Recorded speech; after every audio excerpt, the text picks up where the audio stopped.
ना प्रिय मित्रों, आज वैल्यू एजुकेशन क्लास में हम देखेंगे भगवान का हमारे ऊपर कितना ज़्यादा विश्वास होता है, कितना ज़्यादा ध्यान होता है।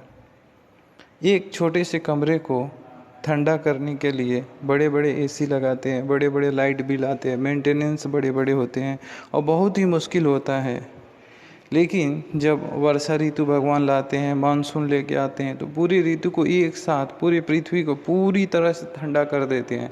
हमारे पास ऐसा कोई भी सिस्टम नहीं है जो पूरी पृथ्वी को एक साथ ऐसे ठंडा कर पाए।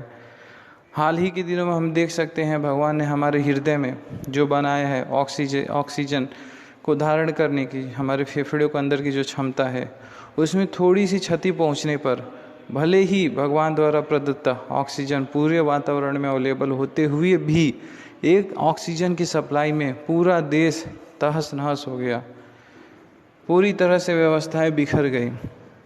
जबकि भगवान हर रोज, हर दिन, हर समय बिना हमारे कहे हमेशा करते आए थे। तो एक तरह से हम भूल ही गए थे कि कोई हमारे लिए हमारी ज़रूरतें के ऊपर इतना ज़्यादा ध्यान रखता है। तो इसके बदले में भगवान इतने कृपालु हैं कि वो हमको कोई बिल नहीं भेजते हैं।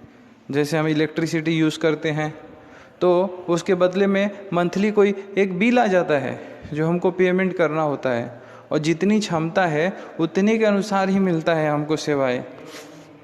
लेकिन भगवान की सेवाएं में अगर देख सकते हैं प्रचुर रूप में, समान रूप से भगवान सबको देते हैं। हर जगह को पानी दिया, हर जगह को ठंडा हवा दिया, हर जगह को मौसम को सुरक्षित किया, और पूरी तरह से रास्ते, सड़क सब कुछ स्वच्छ हो गए, सफाई हो गई, वातावरण स्वच्छ हो गया, और वर्षा को पा करके भूमि भी प्रसन्न हो गई, फसलें लहलहाने लगे। हम कितना ही बड़ा इरिगेशन सिस्टम लगा ले, इतनी बड़ी मात्रा में तो पानी सप्लाई नहीं कर सकते। और भले पानी भी सप्लाई कर ले तो आपका अगर अनुभव हो तो जब तक बारिश ना हो तब तक फूल नहीं खिलते हैं, तब तक बीजें अंकुरित नहीं होती है। एक पौधों के अंदर जो खुशी है वो नहीं दिखाई देता है। हमारे पानी देने से, चाहे वो सिंचन का तरीका हो, चाहे ठिबक का तरीका हो, ड्रॉप वाटर इरिगेशन हो, स्प्रिंकलर हो, पानी तो हम पहुंचा देते हैं, पर वो जो नेचर में, प्रकृति में एक तरोताजगी, एक हंसी, एक मुस्कान होती है, वो सिर्फ भगवान द्वारा प्रदत्त वर्षा के माध्यम से ही प्राप्त होती है। तो भगवत गीता में भगवान कहते हैं कि ये बारिश कैसे होती है। तो ये बारिश होती है हमारे द्वारा संपन्न किए गए यज्ञ से।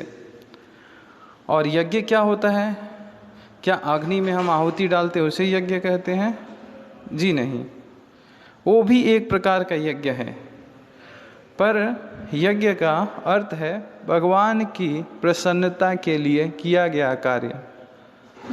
भगवान हमारे प्रति इतने दयालु हैं, हमारे लिए सब कुछ करते हैं, पर बदले में आपको कभी कोई बिल नहीं आया होगा कि आप इतने समय से हवा लिए हो, इतने समय से पानी लिए हो, इतने समय से लाइट लिए हो, सनलाइट लिए हो, कभी कोई बिल नहीं आएगा। इतने समय इसका आपके हृदय 24 घंटे काम कर रहा है, कौन दे रहा है ऊर्जा, और चीज़ें कैसे काम कर रही हैं।